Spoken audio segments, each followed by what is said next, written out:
Greetings, friends and brethren. This is Dr. Bob Thiel of the Continuing Church of God. This is the third part of our six-part series covering the Book of the Law, the Book of Deuteronomy, during the Feast of Tabernacles in 2020. If you got your Bibles, you might want to follow along.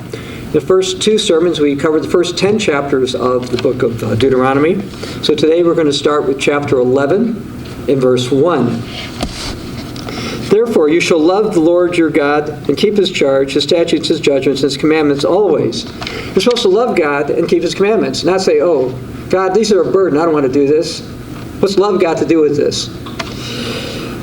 Verse 2. Though today that I don't speak with your children who haven't known and who have not seen the chastening of the Lord your God, his greatness, his mighty hand, and his outstretched arm, his signs and his acts which he did in the midst of Egypt, to Pharaoh, king of Egypt, and all his land, where he did the army of Egypt, and the horses and the chariots, and he made the waters of the Red Sea overflow as they pursued you, how the Lord has destroyed them to this day. So basically, they got to see these things in real life. We get to read about them, so we know that they happened.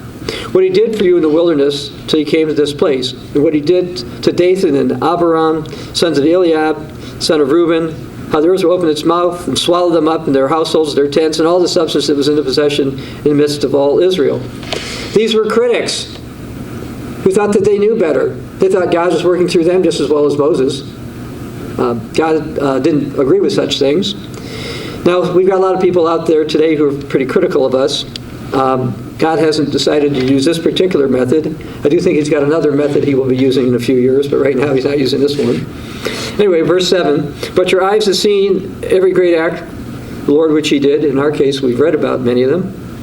Therefore, you shall keep every commandment which I command you today, that you may be strong and possess the land which you cross over to possess. He keeps saying to remember, remember, remember.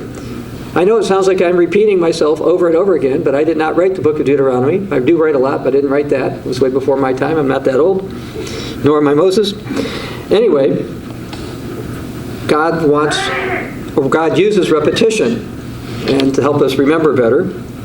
Verse 9, that you may prolong your days in the land which the Lord swore to give your fathers to them, the descendants, the land flowing with milk and honey. And in our case, once we're resurrected and part of the millennial kingdom of God, our days will be totally prolonged. We'll continue going on and on and on. For the land which you go to possess is not like the land of Egypt, where you came from, you sowed and watered as a vegetable garden, but the land which you cross over to possess is a land of hills and valleys and drinks water from the rain of heaven, a land which the Lord your God cares. The eyes of the Lord your God are always on it from the beginning of the year to the very end of the year. And it shall be, if you earnestly obey the commands which I command you today to love the Lord your God and to serve him with all your heart and all your soul, then I'll give you rain in your land in the seasons, the early rain and the latter rain, that you may gather in your grain, your wine, and your oil. And in terms of this early rain and latter rain, we've had some discussions about that. We believe that the early rain, from a New Testament perspective, is a reference essentially to those who are called in this age that the Feast of Pentecost represents. And the latter rain, those will be called the last great day. There's more scriptures on that, but I'm not going to go over there now. And I don't have a copy here to hold up, but we have a booklet called Universal Offer of Salvation. And that's available at the www.ccog.org website. We talk a bit more about the former and latter rain in there. Verse 15, and I'll send grass in your fields for your livestock that you may eat and be filled. Take heed yourselves, lest your hearts be deceived, and you turn aside and serve other gods and worship them. And so that's one thing that God repeatedly warns about, that, okay, once you're blessed and you have everything you need, you're going to have a tendency to forget and not think things are as important, not be as earnest about all of God's commandments. If you look in the book of Revelation 12:17, Revelation 14:12, it talks about the saints are those who have the testimony of Jesus Christ and keep God's commandments. Okay, true. But those are the ones who are going to go through the Great Tribulation. You mean those who don't go through the Great Tribulation don't keep the commandments? Oh, no, they do. Do they have the testimony of Jesus? Oh, yes, they do. But they're more serious about the work and actually being diligent about those commandments than the others. But a lot of people just think, oh, there's only a few commandments that are kind of important. Again, people particularly who were once the old worldwide Church of God, who are not with us basically, well, as long as we keep the Sabbath holy days and eat unclean meats, we're okay. There There are more commands than just that. In verse 17, lest the Lord's anger be aroused against you, and he shut up the heavens so there be no rain, and the land yields no produce, and you perish quickly from the good land which the Lord has given you. And if you look in the book of Daniel, it talks about the saints are going to be giving into the hands of the beast for a time, and half a times. And it says in Revelation 13, 42 months, which is the same amount of time. So we'll see a different type of fulfillment on this as opposed to what the children of Israel went through. Verse 18. Therefore, you should lay up these words of mine in your heart and in your soul, and bind them as a sign in your hands. They'll be frontlets between your eyes. You'll teach them to your children, speaking to them when you sit in your house, when you walk by the way, when you lie down, when you rise up. So, no, you're not just supposed to teach your kids a few minutes once a week, maybe, if you're lucky, or they're lucky. Verse 20. You should write them on the doorposts and the house of your gates, that your days, in the days of your children, may be multiplied in the land which the Lord has sworn to his fathers to give them, like the days of the heavens above the earth. For if you carefully observe the commandments which I command you to do, to love the Lord your God, to walk in his ways, and to hold fast to him, then the Lord will drive out all these nations before you dispossess, greater and mightier nations than yourselves. Every place in which the sole of your foot treads shall be yours, from the wilderness of Lebanon, from the water, from the river Euphrates, even to the western sea. And the western sea would be the Mediterranean Sea. Shall be your territory. No man shall be able to stand against you. The Lord your God will put the dread of you and fear of you on all the land where you tread, just as I've said to you. As I mentioned in a prior sermon in this series, I think the same type of thing will happen when the Philadelphians are in a place of safety. Behold, I set before you a blessing and a curse today. The blessing if you obey the commandments of the Lord your God, which I command you today, and a curse if you do not obey the commandments of the Lord your God, but turn aside from the way which I command you today, to go after other gods which you've not known. And we've seen that with the Greco-Roman faiths. Verse 29, it shall be, when the Lord your God has brought you into the land which you go to possess, you shall put the blessing on Mount Gerizim and the curse on Mount Ebal. Are they not on the other side of the Jordan toward the setting sun in the land of the Canaanites who dwell in the plain opposite besides the terebinth trees in Morah? For you will cross over the Jordan and go to possess the land which the Lord is giving you, and you'll possess it and dwell in it. You shall be careful to observe all the statutes and judgments which I set before you today. Over and over and over and over again, the Book of Deuteronomy, God is saying you've got to be careful about the statutes and the judgments and the commands. Now yesterday, I'm looking for a copy of our booklet here. I'll put it on the bottom. Yesterday, when we covered Deuteronomy chapter 5, we went to the 10 Commandments, which go into in a lot more detail in this free booklet. Again, it's available at the www.ccog.org website. But we're not just supposed to know the commandments. When I went to catechism, and by the way, if you're raised Roman Catholic, you're supposed to go to Catholic school, or on Saturday you went to something called catechism. And in catechism, I had to memorize the 10 Commandments. I didn't know what they meant, particularly things about coveting your neighbor's wife and adultery.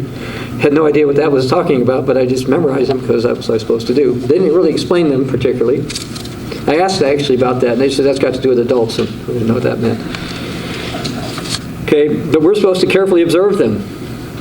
And so we have to know more than just read about them, but also obey them. Anyway, verse 12. These are the statutes and the judgments which you shall be careful to observe in the land which the Lord your God, your fathers, has given you to possess all the days you live on the earth. You shall utterly destroy all the places where the nations you go shall dispossess, they serve their gods, and every high mountain and trees and every green tree. So don't think that you're supposed to hold to false religious traditions that you were brought up with. Because most of you were. Very few of you, except for the littlest ones in here, I think were brought up in the church of God.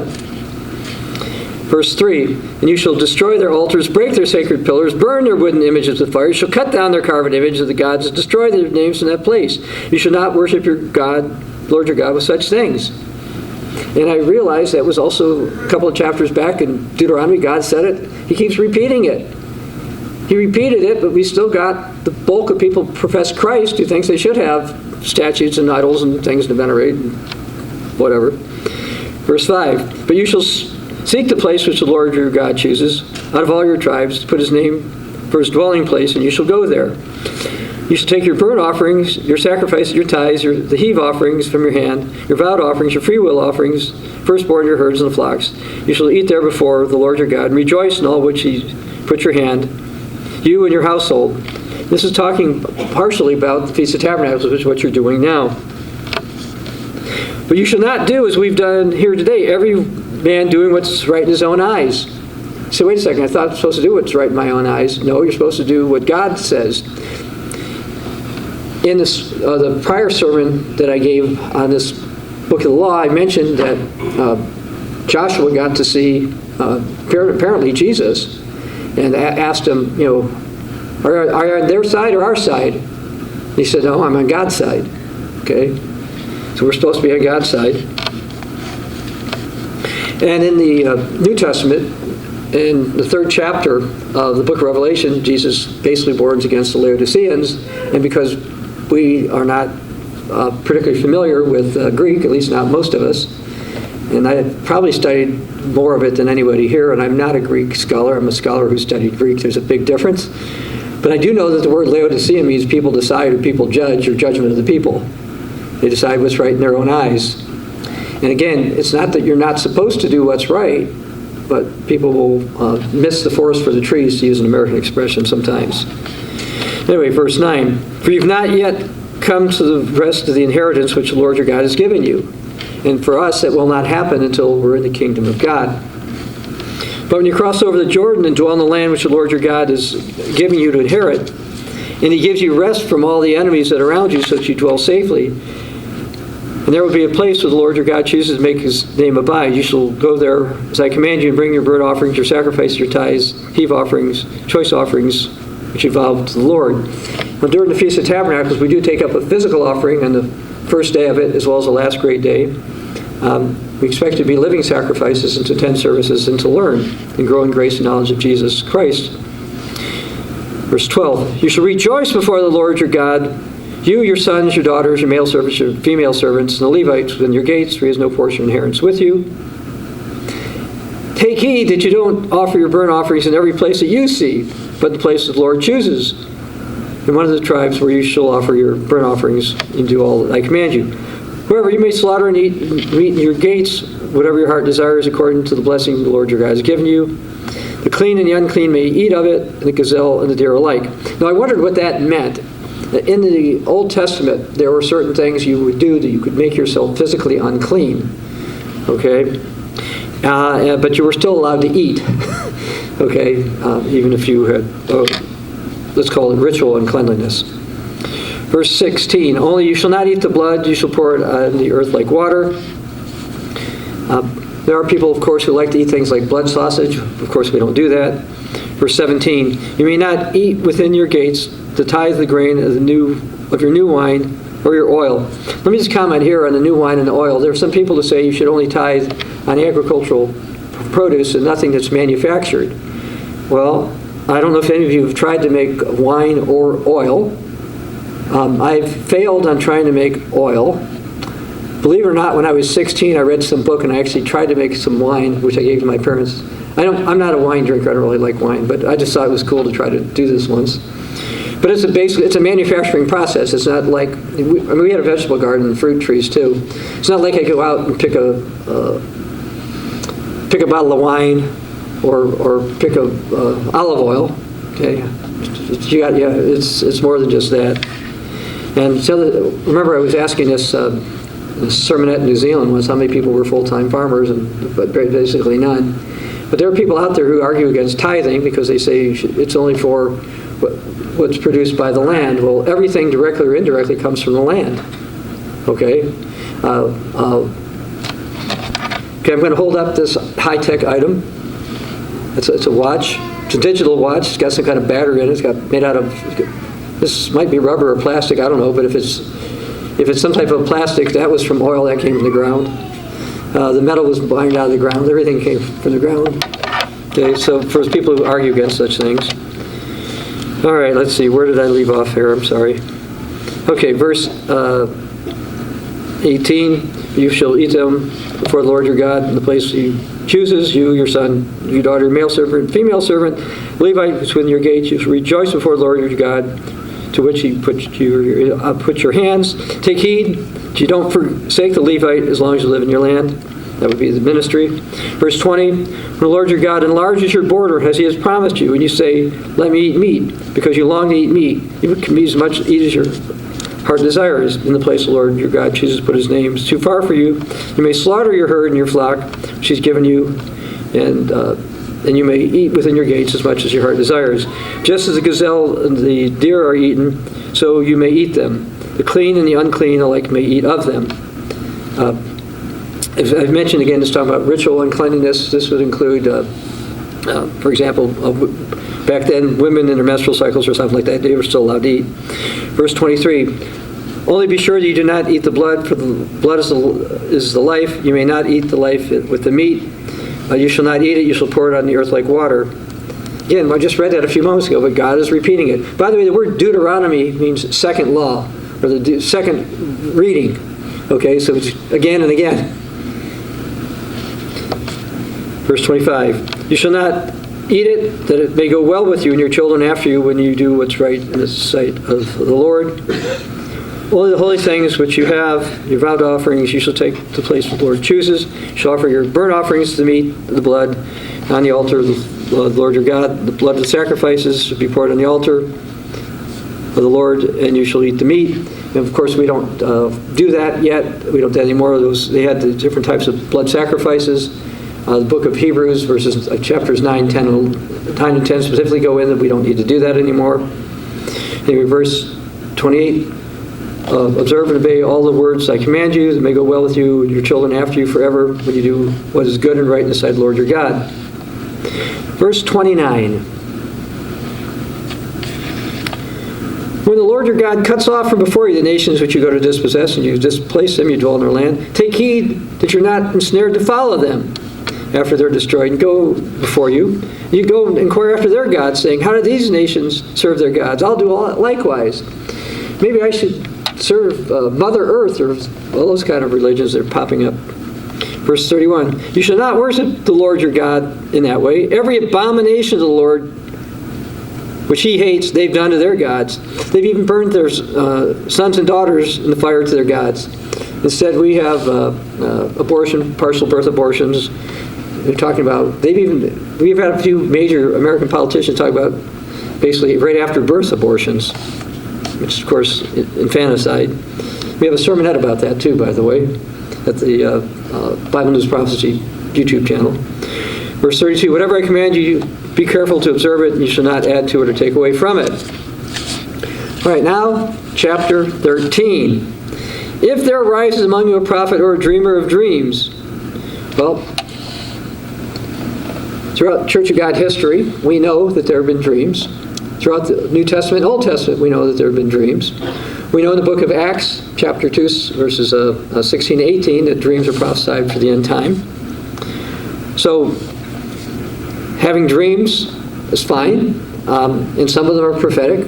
We've had, by my count, at least 7 people who I've reported about who've had confirmed dreams associated with the Continuing Church of God. Actually, probably the number is probably more like 10 or 12. But some of the ones who had them, they were either clear enough, more general enough, or these are people who had dreams and didn't do what the dreams said, and they're not with us. All right, well, anyway, if you're a dreamer of dreams, he gives you a sign of wonder. The sign of wonder comes to pass, which he spoke to you, saying, let's go against other gods which you haven't known, let us serve them. So that's a problem. Just because somebody might have a dream that comes to pass, or some kind of prophecy that comes to pass, if they're telling you not to serve the God of the Bible, you're not supposed to serve. You're not supposed to pay attention, even if the person is right. Even if somebody said there'll be an earthquake in San Antonio 27 minutes, 3 seconds from now of a 9.24321 Richter scale quake. Even if they get it all that right, if they're telling you to serve the wrong God, you're not supposed to follow them. Now the reality is, this is what they're going to say about us. Okay. From time to time, I've quoted various Greco-Roman prophets and prophecies, And by the way, some percentage of their prophecies have come to pass. Okay? So they believe, by the way, that's why they're the true church. I mentioned this also before a few years back. Somebody sent me a picture, somewhere from Eastern Europe. It's supposed to be an angel in like a corner or something. And this is proof that the Eastern Orthodox, according to this person, is the right religion. Everybody has to do what they say. Okay? Roman Catholics will point out to you things such as their Eucharistic host turning into blood, or statues of Mary that have tears, and they'll point to all that kind of stuff. Now, as far as their prophecies, I will make a warning. They have a prophecy that in the end time a religion is going to rise up that's opposed to the unity of God. And when you look at the prophecies that the two witnesses are going to rise up, and the prophecies in Acts 2 about the church having prophecies and dreams, they're going to say that we're the false religion that this is talking about. They're going to say we're going after the wrong God because according to them, God is a Trinity, and the unity of God is the Trinity. And a religion is going to rise up in the end that's against the unity of God. When I talk about the final phase of the work and the short work, and when I mentioned that God's people, particularly the Philadelphians, are going to instruct many, we were getting persecuted. Okay, why? Catholics have prophecies. At the time of the end, people are going to rise up and write a bunch of bad books. Now, why do I just hold up this particular book? Do I think it's a bad book? No, I don't think it's a bad book at all. This book is a continuing history of the Church of God. If this particular book goes through scriptures and historical references that are accepted by the Greco-Roman Protestants as legitimate, that document our beliefs from the beginning and throughout history, that we are faithful, we have continued the original faith, or as Jude wrote, we have contended earnestly for the faith once for all delivered to the saints. They're going to say, but we don't accept the unity of God. Again, they have prophecies that bad books are going to become the time of the end, some of which will be written by heretics. Now, I'll ask for a show of hands, if you don't mind. If you were raised Roman Catholic, please raise your hand. Okay, not too many of you. Okay, but I see a few of you. Well, the rest of you are not heretics. The official definition of a heretic is one who is baptized as a Roman Catholic, who therefore then officially directly and intentionally teaches against that faith. So they got warnings that in the end time there will be heretics who are writing books that they don't like. Wait till I am finished with a book called The Beliefs of the Original Catholic Church. I think that will blow them away and many others. But anyway, they're going to point to this prophecy here as a sign that we're the wrong ones. That, oh yeah, they said things that happened, but so what? Okay, just to let you know. Anyway, it says you should not listen to the words of that prophet, that dreamer of dreams. The Lord your God is testing you to know whether you love the Lord your God with all your heart, with all your soul. So there could be, and there will be, some Greco-Roman Protestant type prophets that rise up. Not just the false prophet, by the way. There'll be others. And they'll probably say some things that happened. I get emails all the time from people who think I should follow some Protestant prophet who got one thing or the other correct. Okay? But speaking of Protestant prophets, we have a booklet called Hope of Salvation, How the Continuing Church of God Differs from Protestantism. And if you haven't read it, again, it's available at the ccog.org website. You're going to find that the Protestants absolutely do not believe in sola scriptura. They claim it, but they also do not contend earnestly for the faith once for all delivered to the saints. Why? Because their faith did not exist, at least not in any significant numbers. We just can't find it. They've been looking for it for centuries, and they still can't find it. Matter of fact, I just did a sermon that we'll play later about the Middle Ages, and they claimed a particular group was Protestant, which it wasn't, just so they would have something that happened before the Reformation. Anyway, that being said, let's go down here, verse 4, you shall walk after the Lord your God, fear him, keep his commandments, obey his voice, and serve him and hold fast to him. But that prophet or dreamer of dreams shall be put to death because it was spoken in order to turn you away from the Lord your God, who brought you out of the land of Egypt and redeemed you from the house of bondage to entice you from the way which the Lord your God commanded you to walk, so you should put away evil from your midst. Now, we don't run the secular government, so we obviously don't go around putting people to death, and we're not intending to put anybody to death. But eventually, Jesus will have the false prophet thrown in the lake of fire, and the others will be killed as well. Verse 6, if your brother or the son of your mother, your son or your daughter, or the wife of your bosom, or your friend who is as your own soul, secretly entices you, saying, let us go and serve other gods which you've not known, neither you nor your fathers, but the gods of the people which are all around you, near to you, or far off from you, from one end of the earth to the other end of the earth. So it says, it doesn't matter if they say, oh, it's some mystic thing from the east, or it's some special thing here, or look, this is what most of the people around here are doing. You shall not consent to him or listen to him, or let your eye pity him. You shall not spare him or conceal him. Now, we don't do the death penalty now, but it also says you kill them, your hand be first against them to put to death, afterwards the hand of the people. He is to be stoned with stones till he dies, because he sought to entice you from the Lord your God, who brought you out of the land of Egypt, out of the house of bondage. So we don't do that these days, but we're not supposed to be enticed by friends, relatives, our employers, school people, or whatever, to break God's commands. So all Israel will hear and fear, and not again do such wickedness among you. If you hear of someone in one of your cities, which the Lord your God gives you to dwell in, saying, corrupt men have gone out from among you, and entice the inhabitants of their cities, saying, let's go and serve the other gods which you haven't known. Then you shall inquire and search out and ask diligently. If indeed it's true and certain that such an abomination is committed among you, you shall surely strike the inhabitants of the city with the edge of the sword, utterly destroying it, and all that's in it, the livestock and the sword. But you see, God was pretty clear to the children of Israel, look, we don't want you all to turn aside. You're supposed to be an example. You're not supposed to turn aside to this, and it should not be tolerated. Well, we are not to go around killing people in this capacity, in this age. Jesus said that his servants were not of this world, because we are not to fight this way. But notice that God shows that he doesn't have any tolerance for this, which means we are not supposed to have this type of tolerance in our own lives as well. Verse 16, you shall gather all its splendor in the middle of the streets and completely burn with fire the city, its splendor, for the Lord your God, make it a heap forever so it won't be built again. God wanted false gods and anything to do with false religion totally destroyed and not tolerated. Anyway, so none of the accursed things shall remain in your hand, that the Lord may turn from the fierceness of his anger and show you mercy, have compassion on you, and multiply you, just as he swore to your fathers. Because you've listened to the voice of the Lord your God, to keep all his commandments which I command you today, and do what's right in the eyes of the Lord your God. Now let's go to chapter 14.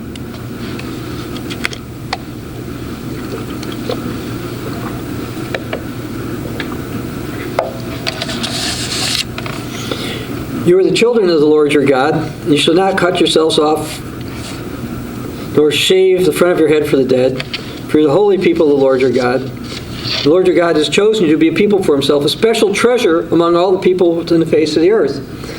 And I mentioned before, Peter talked about Christians being a peculiar people as well, special nation, if you will. Verse 3, you shall not eat any detestable thing. These are the animals which you may eat: the ox, the sheep, and the goat, the deer, the gazelle, the roe deer, the wild goat, the mountain goat. We've eaten goats from time to time. The antelope, the mountain sheep. You shall eat every clean animal which has cloven hooves, having the hooves split in two parts, to choose its cut among the animals. Nevertheless, those who chew their cud and have cloven hooves, you shall not eat, such as these: the camel, the hare, the rock hyrax. So they chew the cud, but they don't have cloven hooves. They're unclean to you. Also, swine is unclean to you, because it's got cloven hooves, yet doesn't chew the cud. You shall not eat their flesh, nor touch their dead carcasses. Let's talk about this for just a few moments. A while back, probably about 10 years ago, maybe 20 years ago, a woman came to see me. She'd gone to a restaurant to eat in Louisiana, and according to her, everybody at that restaurant threw up that night, vomited. except her. Sadly, she didn't. She ended up getting something called trichinosis, which is a kind of a worm kind of a thing you get from pigs. It goes in your muscles and really hurts. She'd seen doctors for 10 or so years to try to treat it without a whole lot of success. Of course, they try to tell you you've got the new and improved pork and you can't have any issues. What's interesting to me is, as a researcher, I looked into kind of how they do the flu shot, come up with the flu shot. Maybe you all know this, maybe you don't. Generally speaking, how they decide what the flu shot's going to be is they go into Asia, usually southern China. They look at the pigs and they look at their clean birds, how they're all raised together and how their waste is fed to each other. Okay? And because of this, they've tried to figure out what type of new virus this will cause. And then based on that, that's how they start the process to come up with the flu shot. And it takes about 6 months or so to get everything together. And then they go in the United States, at least, they tell you all the time you have to get a flu shot. I'm not telling you you can or can't get a flu shot. I don't get them, but that's another matter. But that's how they decide to do this. That's why the last one, they're really happy. It helped. They say it helped 30 or 40% of the people who got it. The year before, it was a little less. So that's how they do it. Now, I've heard of the swine flu, but that's not the only thing that we get from pigs. I remember, this is about 20 years ago, my then office manager, who still works for us from time to time, as a matter of fact, today she's actually working because we have a need, and she's about 77. Anyway, she felt eating pork was okay, and I showed her this little article. And according to this little article, this is 15, 20 years ago, said 2% of all admissions to see a neurologist in the state of California were due to the consumption of pork. That just blew her away. It's like, wait a second, this is actually a really big deal. What about things such as COVID-19? Let me digress for a moment or so because it'll all kind of fit in here. One thing I decided to do was back in March or April to go ahead and get myself certified from some place that doesn't really count on virology, studying viruses. Now, I've had experience with viruses, and I treated people with viruses. But I've decided, because of various government rules and regulations, it might be helpful to have another piece of paper. All right? So I've been going through this, and let me tell you a few things about viruses. First of all, contrary to what the CDC has told you, because they just think you won't understand it if they tell you the truth, viruses are not alive. Okay? You can't kill a virus because it was never alive in the first place. So that's a little bit tricky. So let me explain viruses for just a moment and what this has to do with unclean meat and animals. Well, first of all, as far as other animals, one of the things I had to do for this virology program was to listen to 25 different lectures from Columbia University on virology. And according to the doctor who put these out, all viruses humans get come from animals. Okay, so something to consider. Now, I looked at all these viruses, a bunch of different viruses, and they are definitely biological entities. What I mean is they're not something that was just a bunch of rocks crushed in together and this atom added this one and you got this. It's not possible. It's just not. It's kind of like a protein. Now, if you've seen a protein, it's got a bunch of amino acids on them, you can get them really, really complicated. Those are also biological substances, but they're not alive. Okay? In the case of a virus, what happens is it is some type of a biological molecule, if you will. It's a really complicated molecule. And what happens is if it's in, let's say it's in the air and you breathe it in.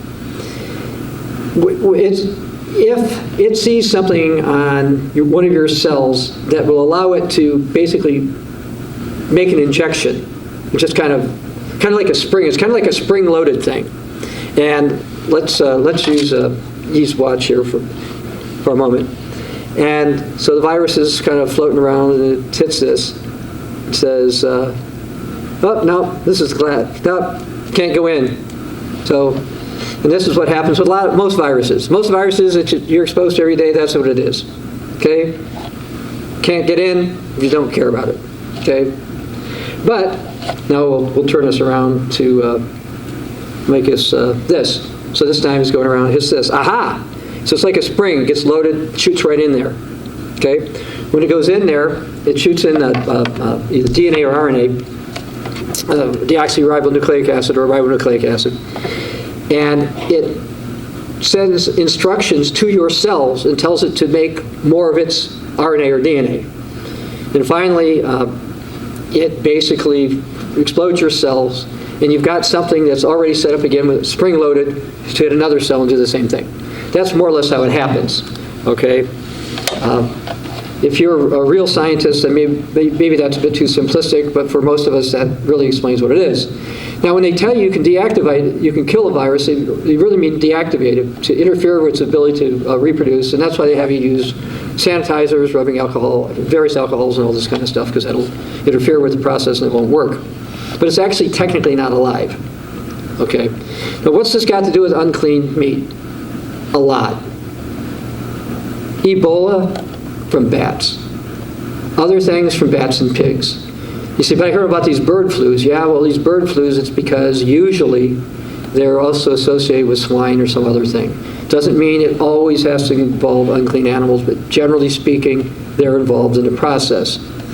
Now, we don't fully know how we got COVID-19. I did a sermonette about biological warfare and suggested the fact that since there was a viral lab in Wuhan, China, and they were working on viruses, and COVID came from Wuhan, China, that it had something to do probably with what they were doing over there. And I still think it had something to do with what they're doing over there.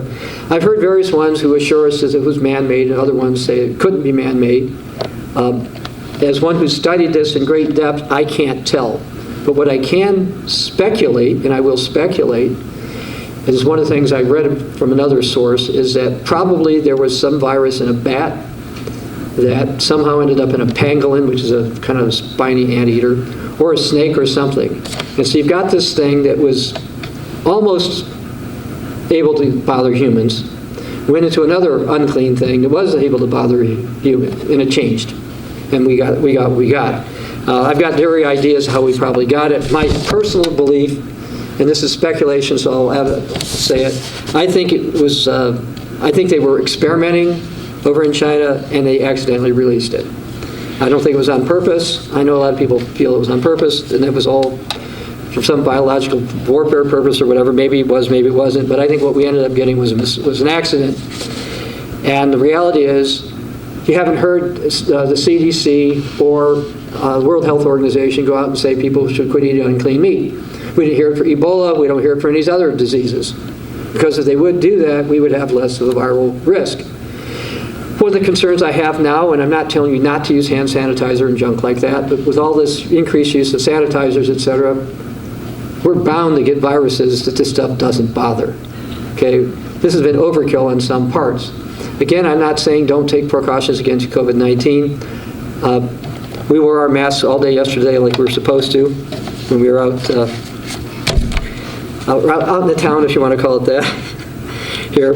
But there are serious consequences to unclean meat, and I believe that one of the reasons with the rise of the fourth horseman and the pestilence is going to be things that human beings did. Some of it probably will include intentionally man-made diseases. Okay? But some of it's also going to be because we keep doing things that God tells us not to do. All right, getting back to this, but I was trying to keep us up on, I guess, what's going on in the world and how this stuff back in the Old Testament times is still relevant. You know, throughout church history, by the way, early Christians did not eat unclean meat. I was talking to a Jewish woman a week or two ago, and she couldn't understand why so-called Christians were eating it, and I explained to her why we don't eat it, and that early Christians didn't eat it, and we don't eat it to this day. Okay, verse 9. Oh, before I get away from pigs, people say, well, why did God make pigs? Well, to clean up stuff, to root up things, maybe to eat snakes, because they do eat snakes, by the way, to be animal food. Humans don't have to eat them. Dogs and stuff can eat them. Whatever. Okay, the next one, verse 9.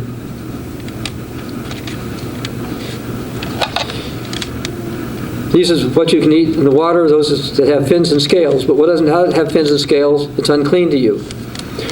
Where we live, there's a sign up about 6 months of the year telling you you can't sell the local shellfish because it's dangerous. They don't think it's dangerous the other 6 months of the year, but they have it up. It's been a few years since I've seen that sign, but every now and then I'll see it. And it'll be up warning people that where we live. We're reasonably close to the ocean.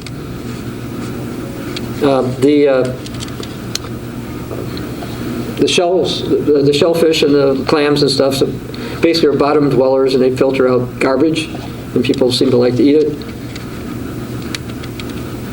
Let's see, all the clean birds you can eat, but these you can't eat: eagles, vultures, buzzards, red kite, falcons, kite after their kinds. These are basically birds of prey. You can't eat ravens, ostriches, owls, seagulls, hawks, and their kinds, little owls, screech owls, white owls, jackdaws, carrion vultures, fisher owls, the stork, the heron, its kind, the hopi, and the bat. And again, many of the more recent viruses you may have heard of, a lot of them involved the consumption by human beings of bats. Verse 19, also every creeping thing that flies is unclean to you. It can't be eaten. You may eat all the clean birds. You should not eat anything that dies of itself. Give it to aliens within your gates. So we're not supposed to go around eating roadkill. By the way, in case you didn't know, we don't really have, and this is not a joke, we really don't have roadkill in California. In case you don't know why, at least where we're at, we have something called a turkey vulture. It's always gone. Okay? But I know in other places, when I grew up in Michigan, there's roadkill all over the place. We did not go and ever eat them, but we know people who do, and I saw somebody on television explaining how to go around and cook all that stuff. The Bible says not to do it. It says you can sell it to a foreigner, you're holy people, you're not, and don't do it. This next thing is thrown in here: you shall not boil a goat in its mother's milk. Let's talk about this for a second. The Jews take this to extreme. The Bible, this is all it says: you're not supposed to boil a baby goat in its mother's milk. It happens that my family and I do consume goat's milk.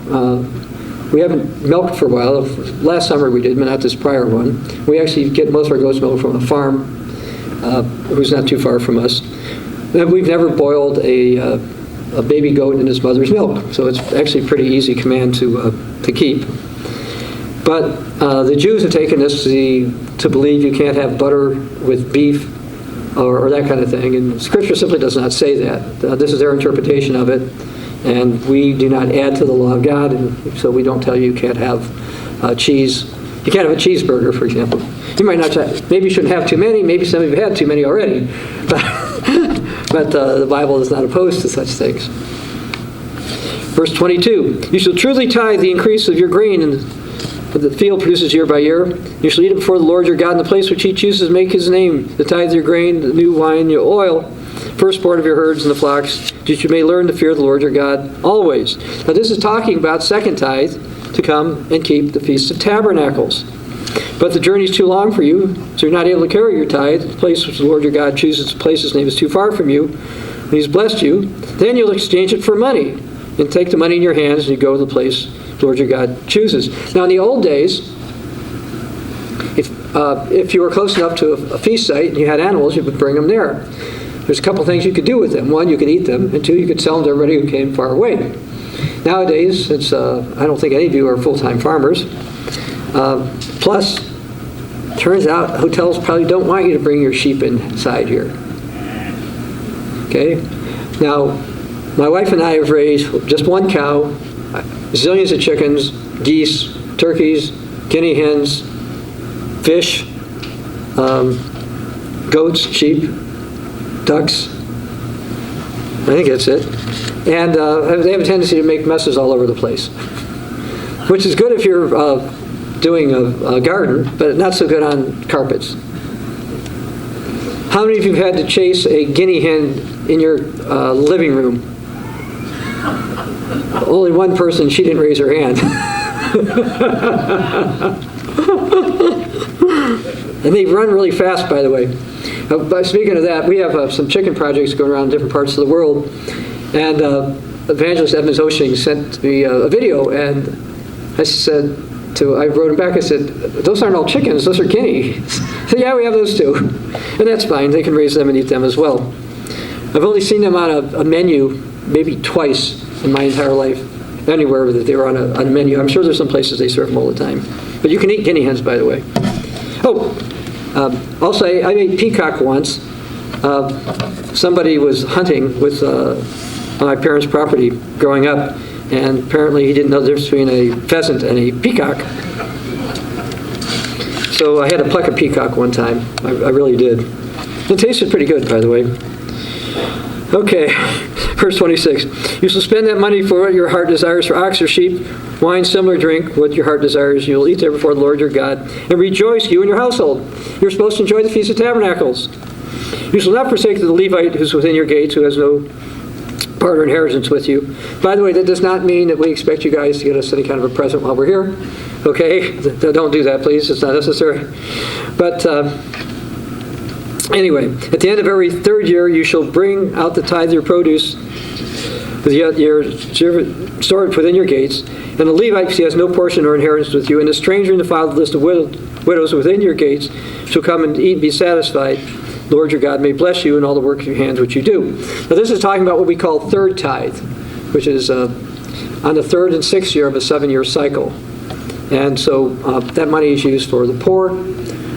As most of you who are watching this in person already know, and maybe many of you watching it online know, we do support the poor. We have people that we are working with who are in the church in places like Haiti, in various countries in Africa, and also trying to assist them to be able to produce food for themselves. Chapter 15. Before I go to chapter 15, something I did want to cover. I mentioned that most of the diseases, many of the viruses and stuff, come from unclean animals. You might say, wait a second, I heard about mad cow disease. I could get mad cow disease from eating cows. That's a clean animal. What's going on with that? I don't know how many of you know how we got mad cow disease. They started to grind up cows, pigs, and sheep, and they fed them to cows in England and the United States. Now, why did they do that? To make the animal gain weight faster so they could make more money. Now, I don't know if any of you have raised any of those animals, but I have. Matter of fact, yes, including pigs when I was a kid. My parents had those. A cow won't eat meat, nor will a sheep. You said, but you just said they grind it up and give it to them. Yep. Remember the old song from Mary Poppins, "A spoonful of sugar helps the medicine go down in the most delightful way"? Well, that's what they did to cows. They called sweet feed. And they'll mix some kind of syrup, molasses or something on it. That way the cow will eat it. And that's how we got mad cow disease. All right? Because we had cows eat stuff they weren't supposed to eat. Then, the United States, they're so-called experts, so-called scientists, and you heard me hear the term so-called scientists a lot. As egotistical as it's going to sound, I'm a flawed scientist. Okay? I'm not perfect, but I am a scientist. And let me tell you something, you didn't need a PhD in nutrition science to realize that to prevent mad cow disease, you shouldn't give cows animals to eat. But oh no, in the United States, after we got mad cow disease, what they thought could never happen from giving these animals this stuff, we supposedly came up with a firewall. You could no longer give cows, ground up cows, or ground up sheep, and you can't give them a sick one anymore. Okay, that was supposed to solve it. But what they didn't do is they didn't say you couldn't give them ground up pigs and animal feathers. And that's what they did. After they had mad cow disease, their so-called firewall, this happened. Now, years ago, talk about our company for a little bit. We had a product that includes parts of cows. And I told a new supplier that it had to be from New Zealand, these cow parts. And he said, no, it's too hard, too expensive, all this kind of stuff.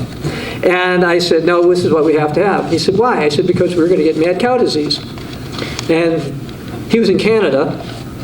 And from when I first started talking to him, which was in, I think, August of that year. And we actually went to see him. Our entire family went up there in December of that year. I go in his office. The first thing he said to me, "How did you know?" And by then, both Canada and the United States had mad cow disease. They thought from a sick pig that was fed to cows. Okay? So when you hear, oh, but you get mad cow disease, which prion was sort of like a virus, from cows, now you know where they got it from. Okay? They disobeyed God's laws because a cow won't eat that stuff. Take a cow, put it in a room or in a barn. Don't give it anything, but just put meat there and see when it eats it. It won't occur to the cow to ever eat it. We're omnivores. It might occur to us, okay? The cow wouldn't think about it. So anyway, I didn't want to pass that. Just noticed I had it in my notes and I forgot to mention that. So in case someone tells you, oh, you get all these diseases from clean animals, most of the time there's some unclean animal involved. Not necessarily all the time. Actually, one more thing on that. In the United States, this is where it differs from New Zealand. My wife and I have been to New Zealand like 6 times, 5, 7 times, whatever it is.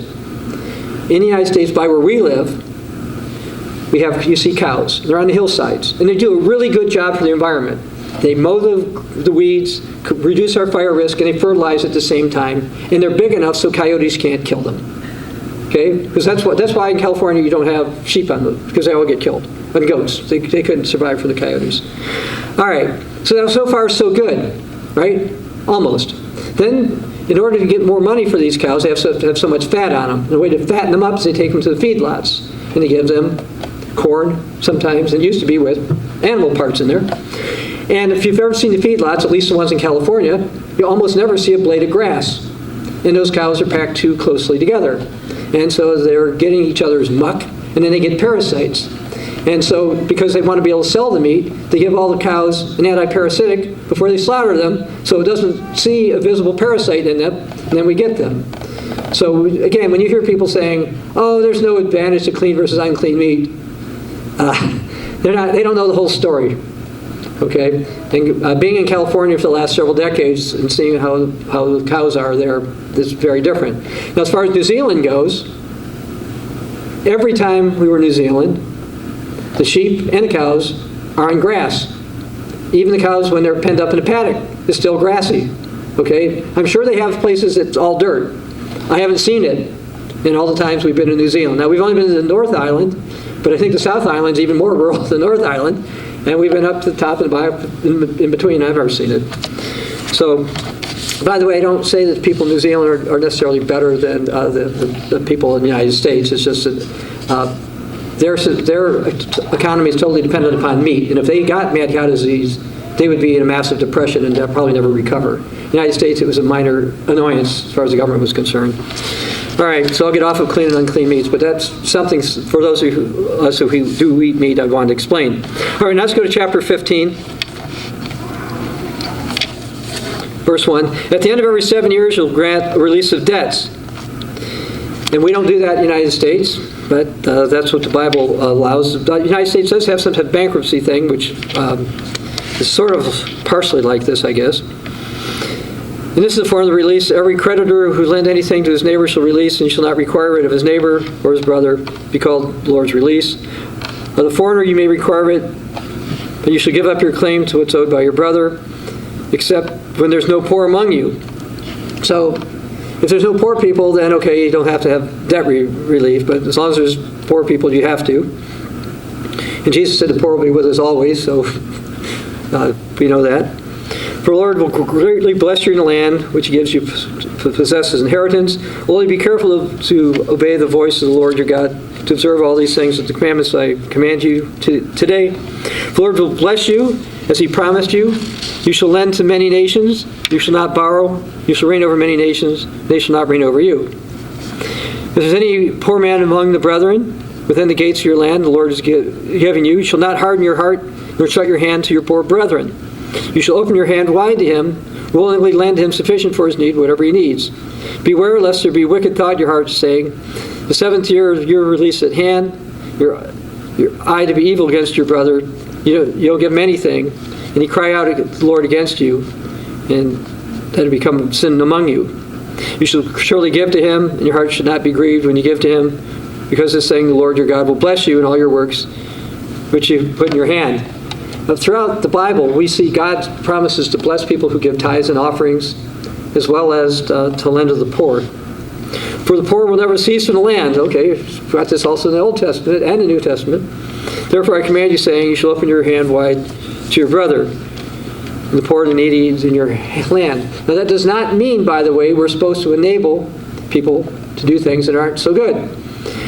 Where our office is, there are a bunch of, I'm going to call them homeless people, but I'm going to call them people who look like they are on drugs, who walk by on the street all the time.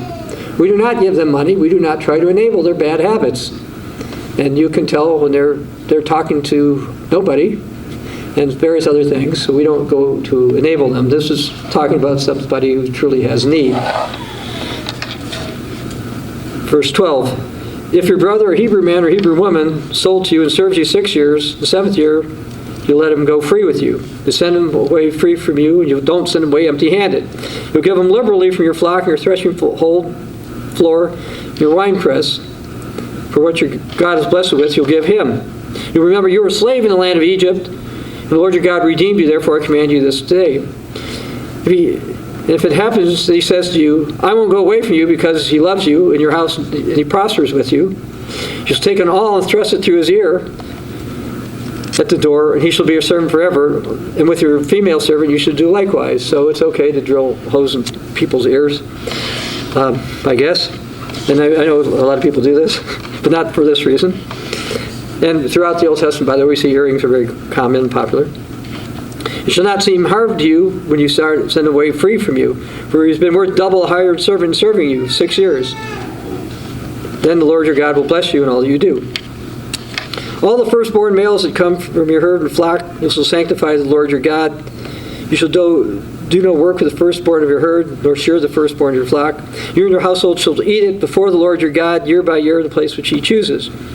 But if there's a defect in it, or it's lame or blind, or has any serious defect, you shall not sacrifice it to the Lord your God. You can eat within your gates. The clean and unclean person can eat it, like just as if it's like a deer or a gazelle. So basically it says if you have an animal that, let's say, a limp leg or some other problem with it, you're allowed to eat it. It's just not supposed to be an offering to God. Well, you shall not eat its blood, you shall pour it out the ground like water. All right, now let's go to chapter 16. Observe the month of Abib and keep the Passover, the Lord your God. For in the month of Abib, the Lord your God brought you out of Egypt by night. Now the New Testament also calls this month Nisan. Therefore, you shall sacrifice the Passover of the Lord your God from the flock and the herd in the place where the Lord your God chooses to place his name. Now Jesus is our Passover sacrifice for us, so we don't do that these days. You shall eat no leavened bread with it. 7 days you shall eat unleavened bread with it. And that's what we do. We keep God's holy days, including the Feast of Tabernacles and the days of unleavened bread. And we do have a booklet on that subject, by the way, should you keep God's holy days or demonic holidays. And with the demonic holidays, you'll see some signs and some things that they picked up from the pagans of the different lands. And we don't do that. We're not supposed to do that. Again, this booklet or any other one I've held up is available at the ccog.org website. Early Christians, by the way, kept the days of unleavened bread. With it, so the bread of affliction, for you came out of the land of Egypt in haste, that you may remember in the day which you came out of the land of Egypt all the days of your life. And we were supposed to remember that we came out of being slaves to sin, and to put sin out of our life. And leaven is a type of hypocrisy that represents sin. And verse 4, no leaven shall be seen in your territory for 7 days, nor shall any of the meat which you sacrifice the first twilight remain overnight till morning. You should not sacrifice the Passover within any of your gates as the Lord your God gives you, but the place of the Lord your God chooses to make his name abide. There you sacrifice the Passover at twilight, the going down of the sun, at the time you came out of Egypt.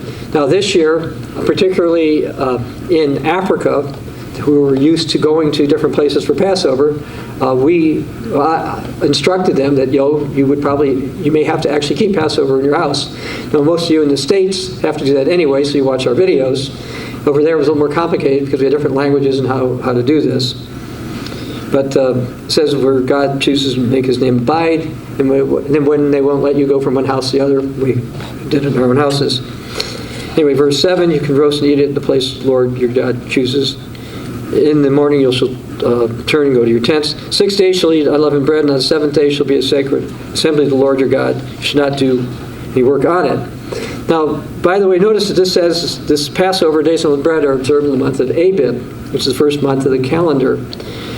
The Greco-Roman Protestant churches, at least their scholars, realize that Passover is supposed to be kept, except they've renamed it. They call it Easter.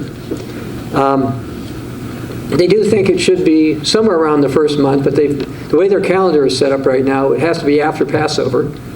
They don't want it to be at Passover. They want it after Passover, pretty much. I think it has to every time based on their calculations, because they did not want to have anything to be in common with that, quote, detestable Jewish crowd, as Emperor Constantine declared after he said that Passover should be kept on a Sunday. And people do not realize that Easter is supposed to be Passover. It's supposed to be kept at night. They think it's supposed to be kept in the morning, etc. Verse 9, you shall count 7 weeks for yourself to begin the count, the 7 weeks after the time you begin to put the sickle to the grain. You shall keep the feast of weeks. So anyway, basically what happened there is they started to count from the days of unleavened bread to get to what we call Pentecost. You've got 7 weeks. 7 weeks starting with a Sunday, ending on a Sunday. That's 7 weeks is 49 days plus from Sunday to Sunday. That makes 50 days. And so we get the term Pentecost in the New Testament having to do with counting 50.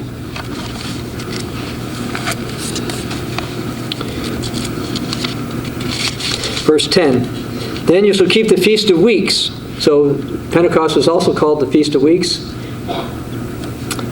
To the Lord your God, with the tribute as free will offering from your hands, which you shall give the Lord as your Lord God blesses you.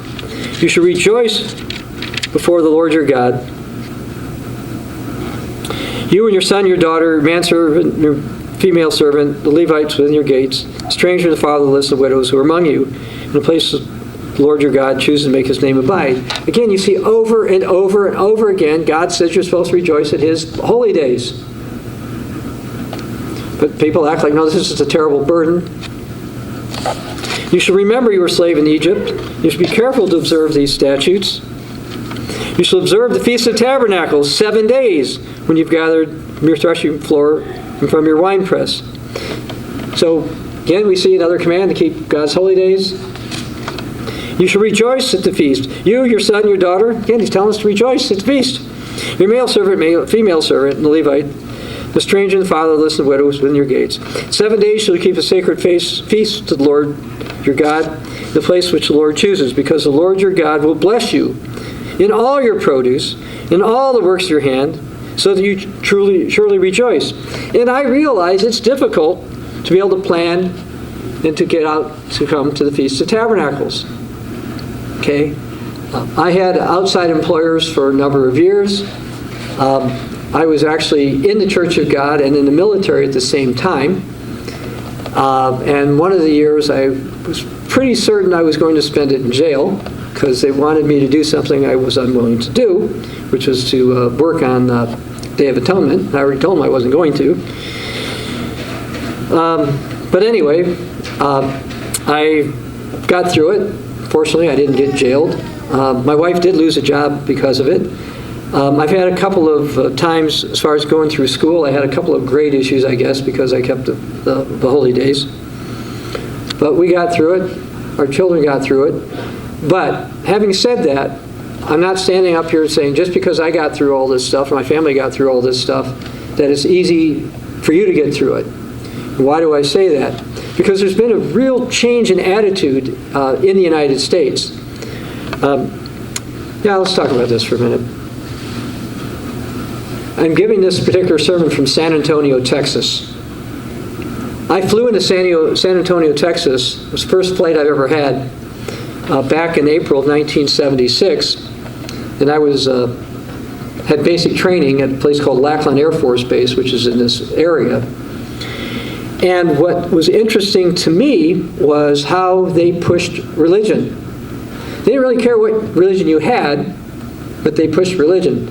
Matter of fact, they pretty much told you had to go to church. And by the way, you were glad that you could go to church because you didn't have them yelling at you for so long. So that was pretty cool. And so they really, really encouraged it. Now, I'll digress again because I wasn't going to say this either, but I'll mention this. I was familiar with the Church of God before joining the military, but I wasn't familiar enough that I wouldn't go in the military.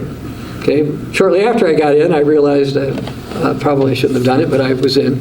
But anyway, I'm in basic training, and they had a list of different churches and different services. So they made us go to, all of us go to, let's just call it some type of non-denominational, I'll call it Protestant service. So we did that once or twice. And then I noticed, because particularly since I said you had to go to church every week, that the Church of God was meeting there. And it was on Saturday. So I said, oh, okay, this is what I ought to do. So I went, and there weren't too many people, by the way. There was a minister, an associate minister, somebody, and me. That was it. And it was a building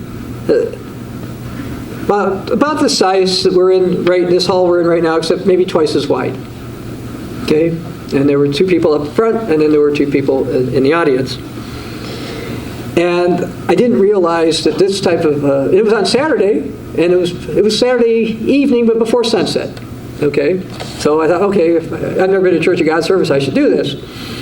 So I am, and then I realized, having read the autobiography of Herbert W. Armstrong, that he had an issue with Pentecostal-type Church of God people.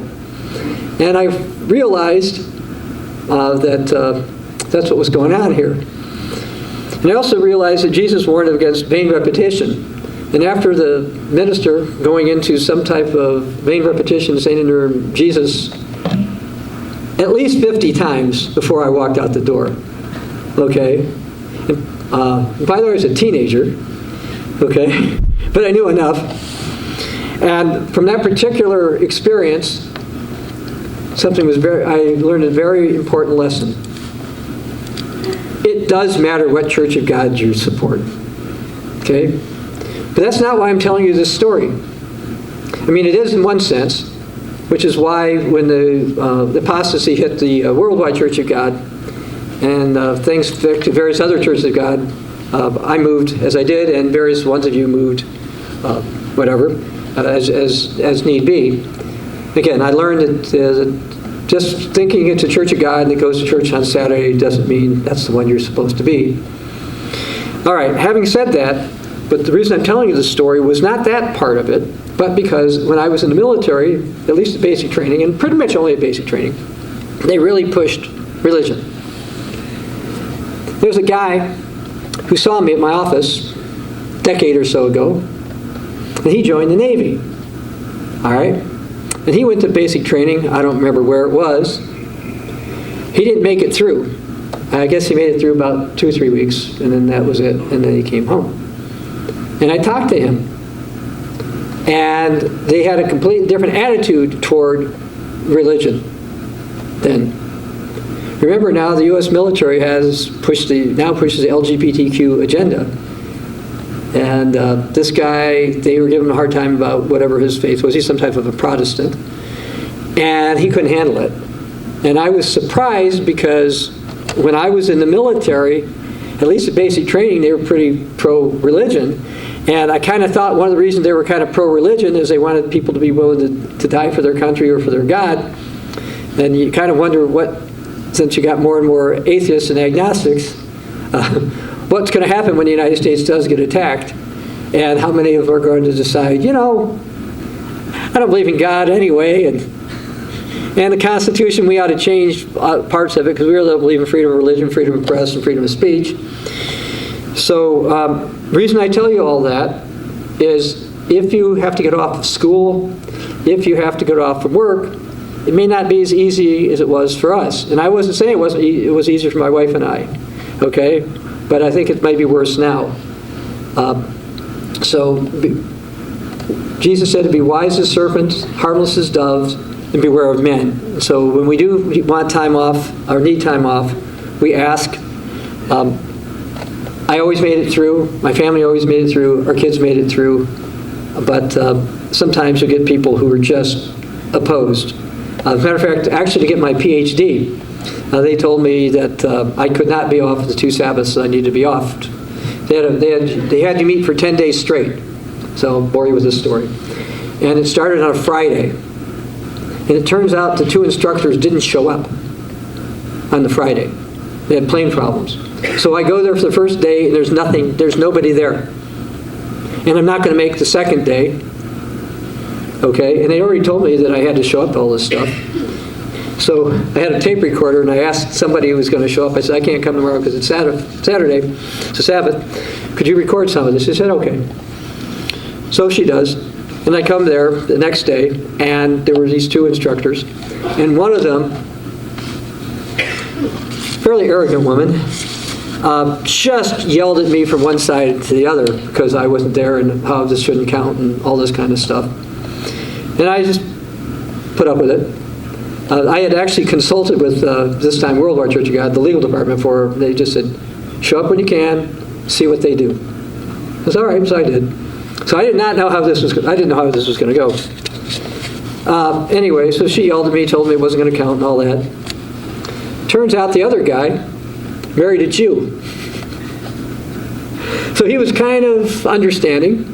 Also, in this entrance program, there were only like 11 people. 3 were Jews. This other guy was a Jew. And the other main instructor for this part of the program thought he was impressed that I came up with a way to work around this, that I had somebody tape some stuff and I listened to whatever, and I got through the program. But I didn't know what I was going to face, and many of you don't either. But it can be done. Okay, but again, I realize it's not always easy, and it can be difficult, and you could experience problems that we haven't had. But I will assure you that other people have had various problems throughout the years. Actually, one of the minor advantages of COVID is you could probably keep up with school right now. I remember when I had to be off the first Feast of Tabernacles and such. All right, well, anyway, let me just conclude the sermon by finishing this chapter. Verse 16, 3 times a year all your males shall appear before the Lord your God in the place which he chooses, at the Feast of Unleavened Bread, the Feast of Weeks, and the Feast of Tabernacles. They shall not appear before the Lord empty-handed. And so we'll take up an offering in the holy days then. Every man shall give what he's able according to the blessing which the Lord your God has given you. We don't push the offering thing here. Let me explain what I mean by that. We collect offerings. But those of you who've been with us realize that we don't tell you have to give more than the people in Canada did, etc. In the old Worldwide Church of God, you had people who, apparently some of the ministers who thought they'd be rated by how much money the church brought in. You've never heard us talk about anything like that here. The scripture says give as you're able. Okay? We also don't tell you how much the average offering is. Old Worldwide Church of God used to do that. I guess you think you need to give at least that. We don't do that either. It's between you and God. Okay? Yeah, we have to record it, but it's between you and God. Okay, so... And God says, give us as you've been blessed. Look, I know a lot of you had a hard year because of COVID. In my family's case, we didn't. Okay? Our business was doing better than usual because of COVID, all right? We're unique in that way. But anyway, everybody goes through ups and downs and different tests and trials, and we've had financial tests and trials ourselves as well. So anyway, having said that, let's go to the next few verses. You shall appoint judges and officers in all your gates which the Lord your God gives you according to your tribes. They shall judge the people, with just judgment. It's supposed to be just judgment. You shall not pervert justice. You shall not show partiality or take a bribe, for a bribe blinds the eyes of the wise and twists the words of the righteous. And there's various things that happen in modern politics. They don't call it bribes when you give money to their campaigns, but how come you can't go and see some of these top people unless you've done that? Verse 20, you shall follow what is altogether just, that you may live and inherit the land which the Lord your God has given you. You shall not plant for yourselves any tree as a wooden image near the altar which you build for yourselves to the Lord your God. You shall not set up a sacred pillar which the Lord your God hates. Now that goes right into chapter 17, and while there's, because there's a break there, I'll break, but the subject continues, and I intend to continue it in the next sermon on the Book of the Law. This is Dr. Bob Thiel. for the continuing church of God.